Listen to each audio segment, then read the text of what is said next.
right, so this is Kenny Santos out of Toronto, Canada, and it is Wednesday, so it's time for another personal development tip.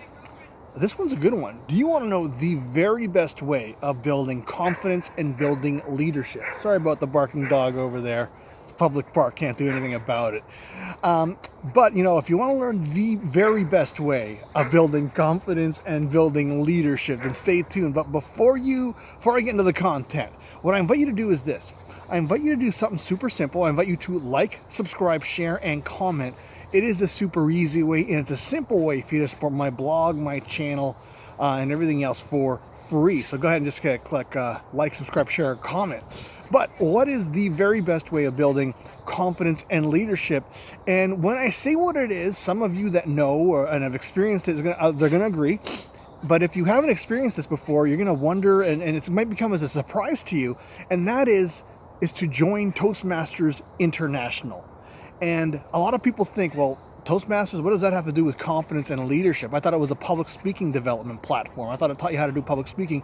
And you're right, it does teach you public speaking, and it's awesome at doing so. But there's a lot of hidden benefit from that. And one of the hidden benefits, I'll just talk about the first one, is leadership. All right. When you join Toastmasters, and if you want to advance in the pathways, you're going to be given different tasks and different projects. And some of these projects will develop your leadership skills. Some of them will be real simple. You'll be asked to be the Toastmaster. Toastmaster is basically the MC for the meeting. You're just going to lead the meeting, right? And after you do that a couple times, if you want to advance more, you're going to be asked to do other projects and other tasks. And you might chair a contest or host an open house, not host at your home, but be the host at an open house or lead the open house, that sort of thing. And it does develop your leadership skills. And eventually, when you become more passionate about it, you might become one of the club officers. You might actually become the club president, like I've been in the past, or maybe part of the executive team, like one of the vice presidents of membership, the treasurer, secretary, that sort of thing. And it develops all that leadership skill. So that's one way, right? The second thing is that it definitely builds confidence. And you got to remember, confidence is super vital to anyone's success. If you're not confident, you're not going to take action. If you don't take action, you're not going to get anything done. And so it does develop that confidence. And one of the scariest things that people can encounter is to speak publicly. As a matter of fact, people fear public speaking more than they do death. I mean, you've probably heard that before. And so when you do your first icebreaker, you might be scared to death to do it. And basically, I should explain, the icebreaker is just your first speech. When you do your icebreaker, you might be scared to do so. You might not be so scared, but whether you're scared or not, you're going to realize that public speaking is a lot easier than you expected it to be. And you realize if I can do that, I can do anything. And as you get more confident, you're going to take more risks and you're going to take more action. And with that action becomes better results.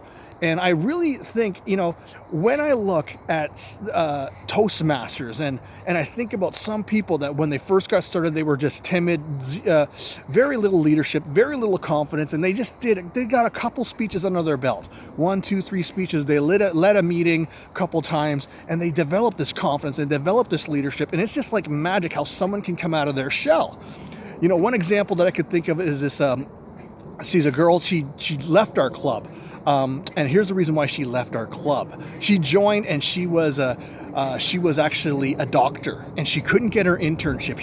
She passed all the tests she needed to pass, but to get the internship, you need to pass this interview and they have to accept you.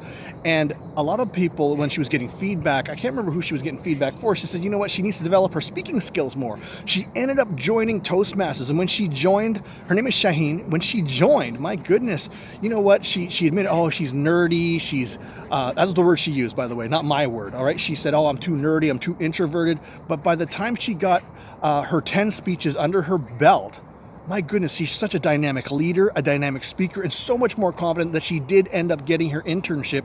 And unfortunately, she ended up leaving our club because she had to do her internship, right? She actually ended up moving to a city far, far away, and we still do miss her. But what I invite you to do is that if you haven't considered Toastmasters, or maybe you did consider Toastmasters in the past, it wasn't a good fit, maybe this is the year it's going to be a good fit for you. It could mean your next promotion or your next opportunity or your next job or whatever the case may be that could really make a big change in your life and your family's life and in their future. Now the wind's picked up, so hopefully it's not interfering with the microphone too much.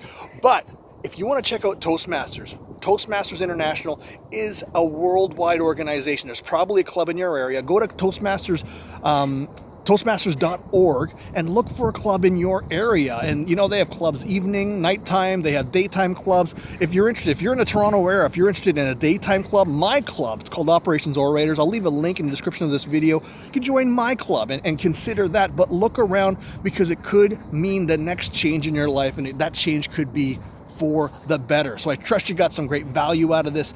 Again, check out Toastmasters International and make a change in your life. Now remember this, every day, multiple times a day, the universe sends us miracles. We only got to do two things about that. We got to recognize those miracles. The best way to recognize a miracle, of course, is to expect those miracles. And then when we recognize those miracles, we have to accept those miracles. All right, take care and create a great day.